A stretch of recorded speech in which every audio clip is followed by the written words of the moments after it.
The huge meeting hall was full of worried voices. Hundreds of alien beings from across the galaxy sat in their special seats, all talking at once. The air smelled strange, like metal and flowers mixed together. Different colored lights blinked, on and off, as the aliens used their devices to talk to each other. Ambassador Zethkari stood up slowly. He was tall and thin, with hard shell-like skin that made clicking sounds when he moved. His forearms moved in the air as he spoke to the crowd. Everyone became quiet when they saw him stand. "Friends from across the galaxy," he began, his voice deep and serious. "We have a big problem. For 300 years, no ship has come back from human space. Not one." A wave of worried sounds filled the hall. Some aliens made chirping noises. Others hummed low notes. A few just sat very still, which meant they were scared. Zethkari continued, "We have counted over 2,000 ships that are missing. Big ships, small ships, warships, trading ships. All gone. The humans have made a wall around their space that no one can cross." High Counselor Yexthala raised one of her crystal arms. She looked like she was made of blue glass, and when she moved, pretty lights danced inside her body.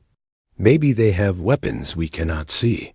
The humans learned to travel between stars very fast after they left their home world." "That is what we all think," said Zethkari. "But our best spy ships have looked at the edge of human space for many years. They see no big guns, no warships, no space stations with weapons. Nothing." This made everyone even more confused. How could the humans stop every ship without any weapons that could be seen? Prime Minister Veltar stood up next. He was short and round, with thick fur and big black eyes. "My people have tried to send messages to the humans. We get no answer. We have tried to send gifts. The gift ships never come back." "What about the human ships that come to our space?" asked another alien. "They still come to trade and talk. Why do they not tell us what is in their space?" All eyes turned to the back of the hall. There, sitting alone in a simple chair, was Captain Jake Morrison. He was the only human in the room. His hair was gray, and his face had lines from many years of worry. He wore a dark blue uniform with no fancy decorations. Jake had been coming to these meetings for 10 years. He always sat in the same spot.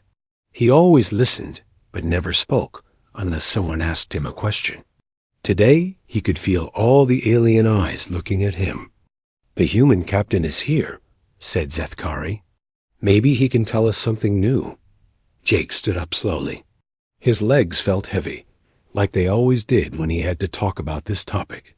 "I can only tell you what I have told you before. Humans welcome peaceful contact. We like to trade and make friends. But we cannot promise that ships will be safe if they enter our space." "But why?" asked Yexthala. Her crystal body flashed bright blue with frustration. "What is in your space that is so dangerous?" Jake looked down at his hands. "I am not allowed to say more than this. Please understand, we are trying to protect you." "Protect us from what?" shouted Prime Minister Veltar. "We have ships that can destroy planets. We have shields that can stop any weapon. What could humans have that we should fear?" Jake's voice became very quiet. "Some things are more dangerous than weapons." The aliens did not like this answer. They started talking loudly to each other again. Some were angry. Some were scared. Some just wanted to know the truth. Zethkari hit his hand on the table to make everyone quiet. "We have made a decision. We will send a big expedition to human space. Ships from 12 different worlds. Our best technology. Our smartest people. If the humans have some secret weapon, we will find it." Jake felt his heart start beating fast. "Please do not do this. I am begging you. My government says again and again, do not enter our space. We are not trying to be mean. We are trying to save lives. Save lives from what? Asked Yext HALA. Jake looked at her crystal face and saw his own worried reflection. From something that you cannot fight with guns or shields. From something that will change you forever. The aliens thought Jake was just trying to scare them. They had seen many dangerous things in the galaxy. They had fought wars against terrible enemies. They had survived black holes and exploding stars. What could humans possibly have that was worse than all of that? The expedition will leave in 1 month, announced Zethkari.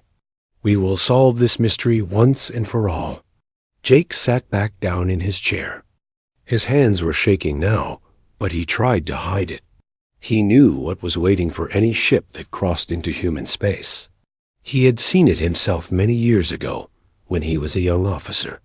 The memory still gave him nightmares. The aliens continued to talk about their plans. They were excited and confident. They thought they were about to discover some amazing human technology.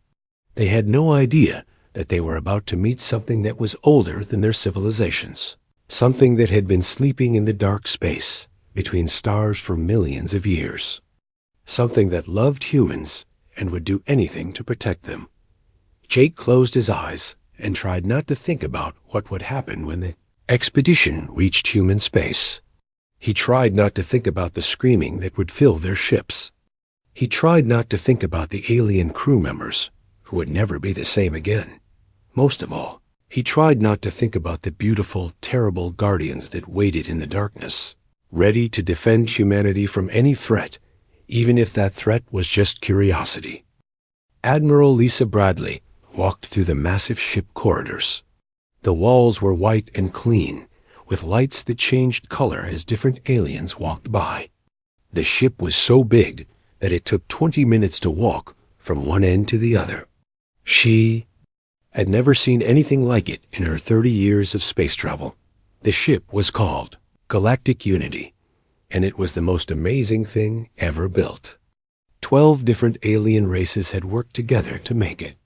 Each race had given their best technology. The result was a ship that could do almost anything. Lisa stopped at a big window and looked outside.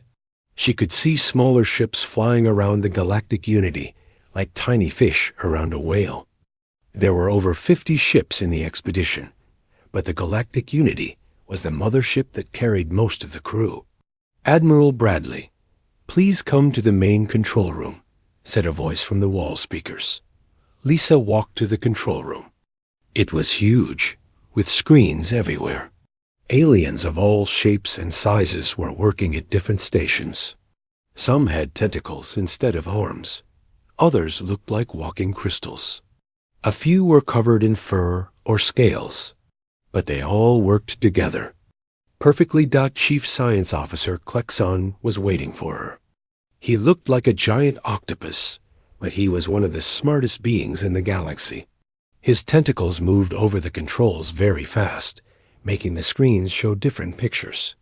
Admiral, look at this, Klexon said. His voice sounded like bubbles. Popping, we have the best scanning equipment ever made. We can see things that are 3 light years away. If the humans have hidden weapons or force fields, we will find them. Lisa looked at the screens. They showed star maps, energy readings, and lots of numbers she did not understand. What exactly are we looking for? Anything unusual, said Klexon. Big energy sources, artificial gravity, space stations, weapon platforms. The humans must have something that stops all the other ships. General Foxara walked over to them. He was huge, with thick armor covering his body and forearms that ended in sharp claws. His people were known as the best warriors in the galaxy. My weapons can destroy entire cities, he said in a deep, growling voice. My shields can stop any attack. If the humans want to fight, I am ready. Lisa nodded, but she felt worried. She had met Captain Jake Morrison many times at peace talks and trade meetings. He had always been kind and friendly, but there was something in his eyes that made her uncomfortable. He always looked sad, like he was carrying a terrible secret. How many people are on this expedition? She asked. 15,000 beings from across the galaxy, answered Klexon. Scientists, soldiers, diplomats, engineers. The best of the best. And we have one human with us, added General Thoxara. Dr. Alex Chun volunteered to come with us. His own government told him not to, but he came anyway. Lisa had met Dr. Chun when he came aboard. He was a young man with nervous energy who asked lots of questions. He said he wanted to help build bridges between humans and other species. He seemed nice, but Lisa noticed that he looked scared whenever someone mentioned entering human space. Where is Dr. Chun now? She asked. In his room, said Klexon. He has been staying there most of the time. He says he is studying star charts, but I think he is just worried. Lisa decided to visit Dr. Chun. She found his room and pressed the door chime. After a few seconds, the door opened. Dr. Chun looked tired and worried. His hair was messy, and his clothes were wrinkled. Admiral Bradley, he said, please come in. His room was small but comfortable. There were star charts on the walls and books scattered everywhere. Lisa sat down in a chair, while Dr. Chun sat on his bed. Are you okay? She asked. You look worried. Dr. Chun rubbed his face with his hands. I should not be here. My government sent me 3 messages telling me to come home. They said this expedition is a very bad idea. But you stayed anyway. Why? Because I am a scientist, he said. I want to know the truth. I want to help our species understand each other. Maybe if we work together, we can solve this problem. Lisa studied his face. What do you think is in human space that makes it so dangerous? Dr. Chun was quiet for a long time. Then he said, I have heard stories. Old stories that most people think are just myths. Stories about things that live in the dark spaces between stars. Things that are older than any civilization in the galaxy. You think the humans found something out there? I think something found them, Dr. Chun said quietly. And I think my people made a deal with it. Before Lisa could ask more questions, the ship's speakers came alive. All senior officers to the main control room. We are approaching human space. Lisa stood up quickly. Are you coming? Dr. Chun nodded, but his hands were shaking. I have to.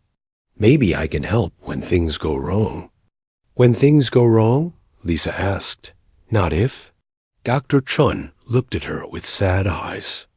Admiral, in all the stories about expeditions to human space, none of them end well. The ships that come back are empty. The crews are found floating in space. But they are not dead. They are just changed. Their minds are broken. They cannot remember what they saw, but they never stop being afraid. Lisa felt cold suddenly. You really think something that terrible is waiting for us? I think we are about to find out, Dr. Chun said. And I think the humans have been trying to protect us from it for 300 years. They walked together to the main control room. The big screens now showed the edge of human space. There were no weapons visible, no force fields, no warning signs, just empty space and distant stars. Beginning approach to human territory, announced the navigator. All systems are working perfectly. Lisa took her place in the command chair. Around her, aliens from 12 different worlds prepared for the most important mission in galactic history. None of them knew that they were about to meet something that would change them forever, something that had been waiting in the darkness for a very long time. The galactic unity crossed the invisible line into human space. Admiral Lisa Bradley watched the main screen carefully, but everything looked normal. The stars were the same. Space looked the same. There were no alarms or warning lights. All systems working perfectly, reported Lieutenant Commander Beth Parker from her station. No signs of danger anywhere. Lisa felt confused. After all the worry and fear, entering human space seemed too easy. Are you sure we crossed the border? Yes, Admiral, said the navigator. We are now 5 million kilometers inside human territory. Chief. Science Officer Klexorn moved his tentacles over his controls. I am scanning 7 star systems nearby. I can see human cities on planets. I can see space stations. I can see farms and factories. But I do not see any weapons. That cannot be right, said General Thaxara. No civilization protects its borders without weapons. Dr. Alex Chun stood near the back of the control room. His face was very pale, and his hands were shaking. Maybe. The weapons are hidden. Maybe they are waiting for us to go deeper into their space. We will find out soon, said Lisa. Continue scanning. Look for anything unusual. The ship moved deeper into human space. They passed 2 planets with human colonies. The colonies looked normal and peaceful. Children played in parks. People worked in fields. Space traffic moved back and forth between planets. It looks like a normal part of the galaxy, said Beth Parker. I do not understand why no ships come back from here. Dr. Chun walked to the big window and looked outside. Something is wrong. This is too quiet. Where are the human patrol ships? Where are the border guards? Maybe they do not need them, said Klexon. Maybe their secret weapon protects them automatically. 3 hours passed. The expedition continued moving through human space without any problems. Some crew members began to relax. Maybe the stories about missing ships were just stories. Maybe. Human space was safe after all. Then Navigator Zixpal made a strange noise. She had compound eyes like an insect, and all of them were looking at her screens. Admiral, I am detecting something very strange. There is a huge gravitational field moving toward us. Show me, said Lisa. The main screen changed to show their current position. There was a red dot moving toward them.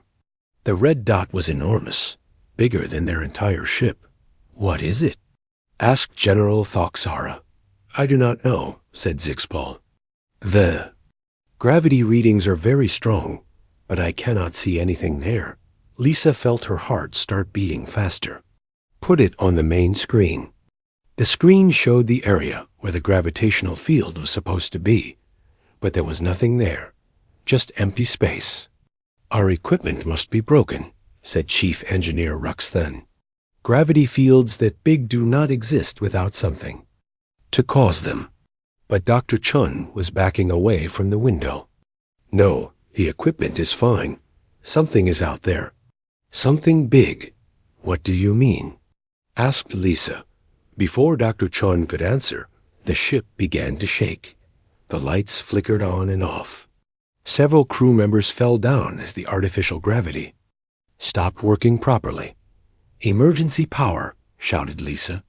All weapons online, shields up. General Thaxara ran to his station. Weapons ready, shields at full power. But I still cannot see what we are fighting. The shaking got worse. Strange noises came from the ship's hull, like something was scratching at the metal. But the most frightening thing was the sound that came from outside. It was a deep, musical call that seemed to come from everywhere at once. The sound was beautiful and terrible at the same time. It made some crew members cry. It made others cover their ears and scream. What is that sound? Lisa asked. Dr. Chun's voice was barely a whisper. That is why no one enters human space. That is why the humans warned us to stay away. The gravitational field got stronger. Equipment began to break down all over the ship. But the strangest thing was happening to the crew members. The aliens were starting to panic, but the humans remained calm. Beth Parker was looking out the window with wonder instead of fear.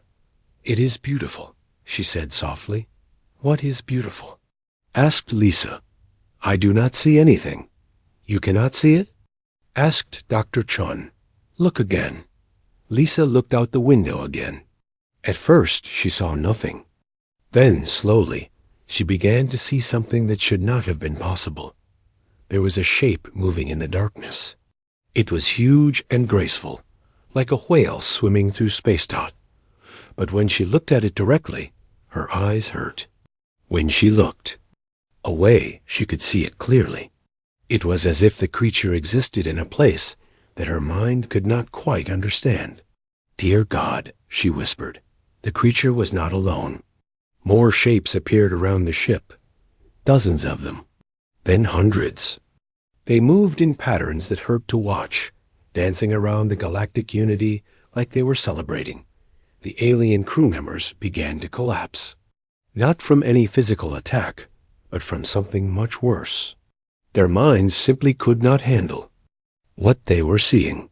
The Vorthic security guards were shooting their weapons at empty space.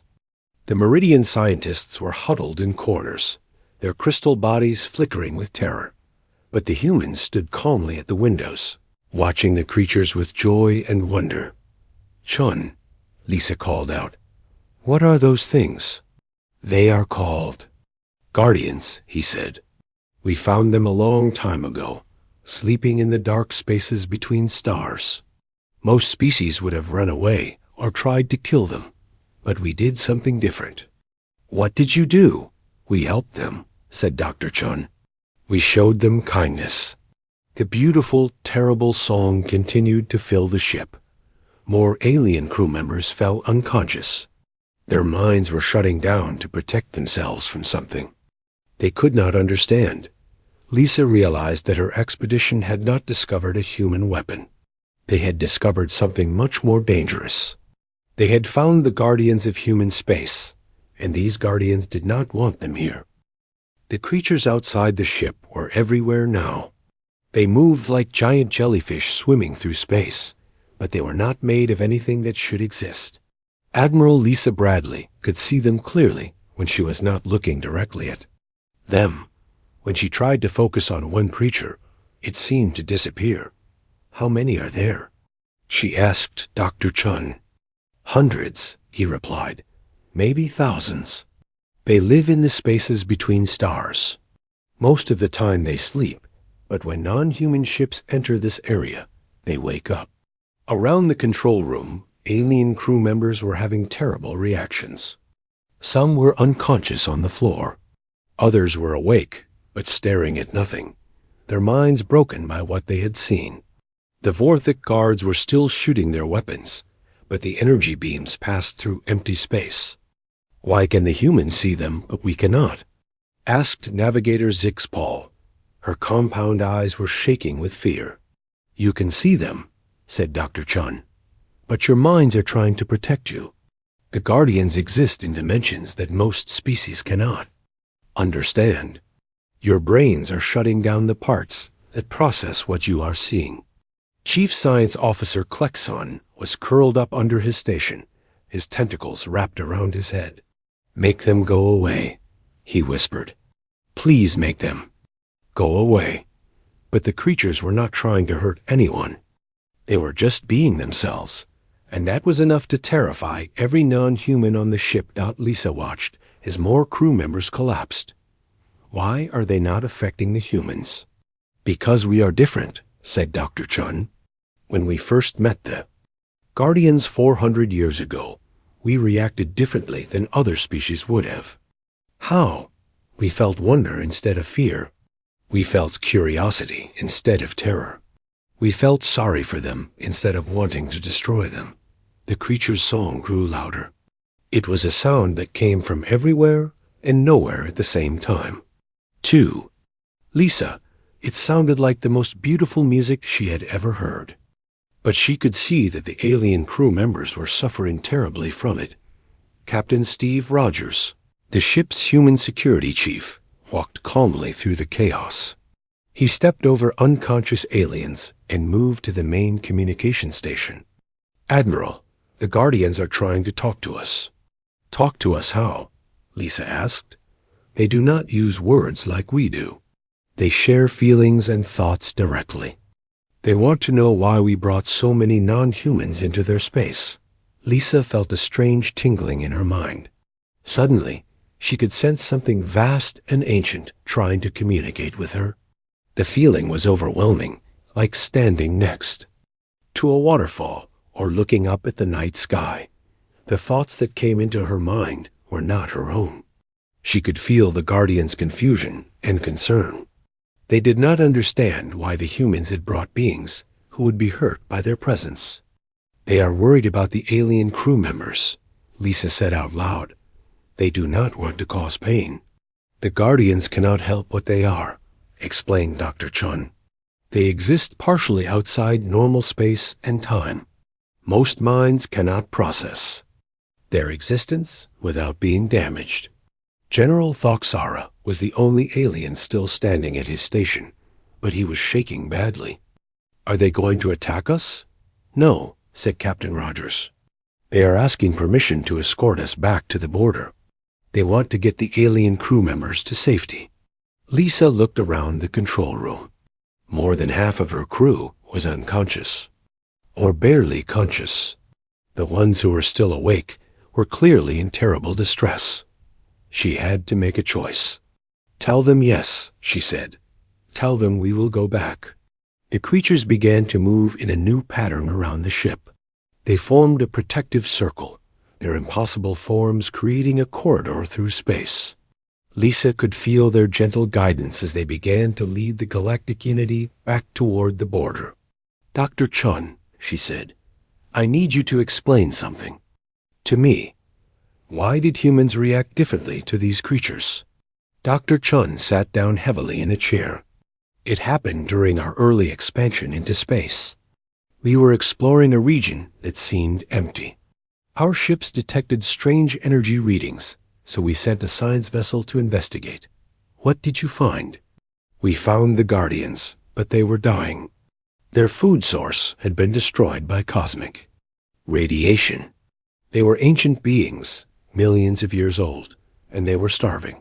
Lisa listened as the story continued. Outside, the creatures continued their graceful escort, guiding the ship away from human space. "Most species would have seen them as monsters or threats," Dr. Chun said. "But the human crew saw them as beings in need of help. We spent months trying to understand them. We learned that they fed on psychic energy, particularly negative emotions like fear and anger." "So you found a way to help them?" "We shared our positive emotions with them. Wonder, curiosity, compassion. It turned out that these emotions were like medicine to them. They began to heal." The alien crew members were slowly starting to recover as the ship moved away from the densest concentration of Guardians. But Lisa could see that they would never be the same. They had seen something that changed them forever. "The Guardians were so grateful," Dr. Chun continued. "They began to follow human ships, not to hunt them, but to protect them. When we established colonies in this region, the Guardians made it their home too. And now they guard human space? They guard us because we showed them kindness when they were dying. They do not understand that their presence terrifies other species. They only know that humans are good and must be protected." Lisa finally understood the terrible irony. Humanity's greatest act of compassion had become their greatest source of isolation. By saving the Guardians, they had gained protectors that made it impossible for other species to visit them safely. The ship continued its journey back to the border, escorted by beings that existed beyond normal understanding. The galactic unity reached the border of human space with its escort of Guardians. Admiral Lisa Bradley watched through the window as the magnificent creatures began to fade away, returning to their hidden places between the stars. "They're beautiful." Song grew quieter until it was just a whisper in her mind. As soon as they crossed back into neutral space, the alien crew members began to wake up. Their memories of the encounter were already becoming fuzzy, like trying to remember a dream. But the fear remained. They would never want to go near human space again. Dr. Alex Chun helped Chief Science Officer Klexon stand up. The alien's tentacles were still shaking, and his large eyes looked confused and frightened. "What happened?" Klexon asked. "I remember. Music and ... and something terrible." but I cannot remember what it was. It is better that you do not remember, said Dr. Chon gently. Your mind is protecting you. General Thaksara was the last alien to recover. He sat in his chair looking around the control room with wide eyes. Did we find weapons? Did we find the human defense system? We found something, said Lisa, but it was not what any of us expected. Navigator Zix Paul checked her instruments. With shaking hands. Admiral, we are receiving a message from human space. Put it on the main screen. Lisa ordered. Captain Jake Morrison appeared on the screen. He was sitting in his ship at the edge of human space. His face looked sad and tired, but there was also relief in his eyes. Admiral Bradley, he said, I am glad to see that your ship made it back safely. How is your crew? They are recovering, Lisa replied. Captain Morrison, I think I understand now why humans have been warning other species to stay away. Jake nodded slowly. We have been trying to protect everyone for 300 years. We are not hiding weapons or technology. We are hiding something that is much more dangerous to other species. The Guardians, said Lisa. Yes, they do not mean to cause harm, but their very existence is harmful to non-human minds. We learned this the hard way when we first encountered them. Dr. Chun stepped forward. Captain, tell them about the early expeditions.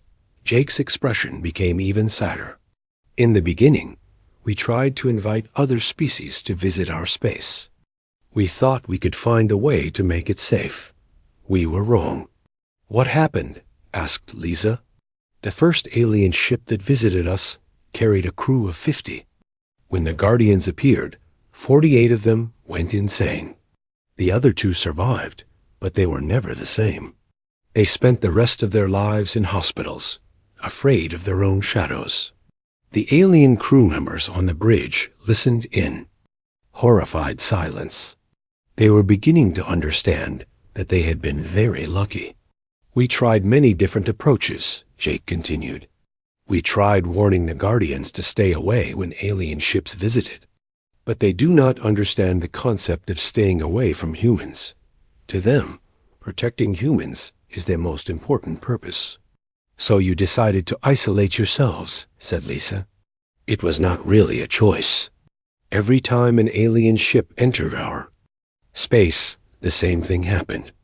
The Guardians would appear, and the alien crew would be traumatized. We realized that the only way to protect other species was to keep them away completely. Chief Engineer Rux Then, who had been quiet during the entire conversation, finally spoke up.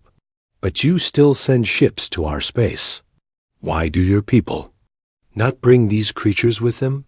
The Guardians only live in certain areas, explained Dr. Chun. They prefer the deep spaces between stars.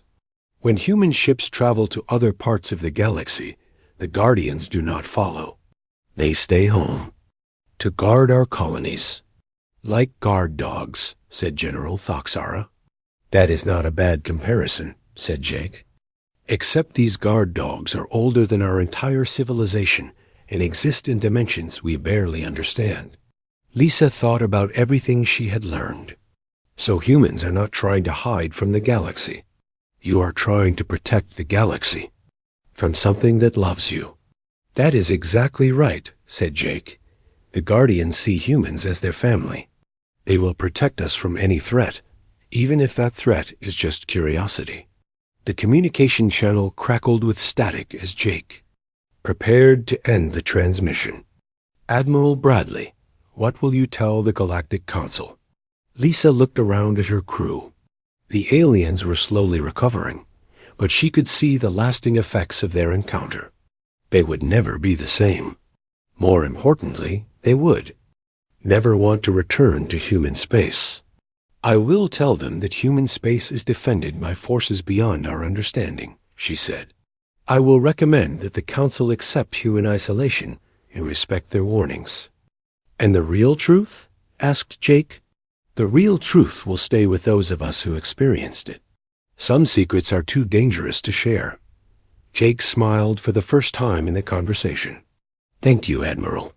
You understand why we have been so sad when we give our warnings. We are not threatening anyone. We are trying to save them from an experience that will haunt them forever. The transmission ended, and the Galactic Unity began its long journey back to Council Space. Lisa knew that her official report would mention equipment failures and navigation problems. She would never write about the Guardians or what they had seen, but she would also never forget the tragic irony of humanity's situation. In their greatest act of compassion, they had gained protectors that made them prisoners. They had saved dying creatures and been rewarded with eternal isolation as the ship traveled through normal space. Lisa thought about the humans living in their protected bubble, watched over by ancient beings that loved them. It was beautiful and terrible at the same time. The greatest kindness in galactic history had become the greatest barrier to friendship. And somewhere in the dark spaces between stars, the Guardians continued their eternal watch, ensuring that the species who had shown them mercy would never be threatened again, even if it meant they would always be alone.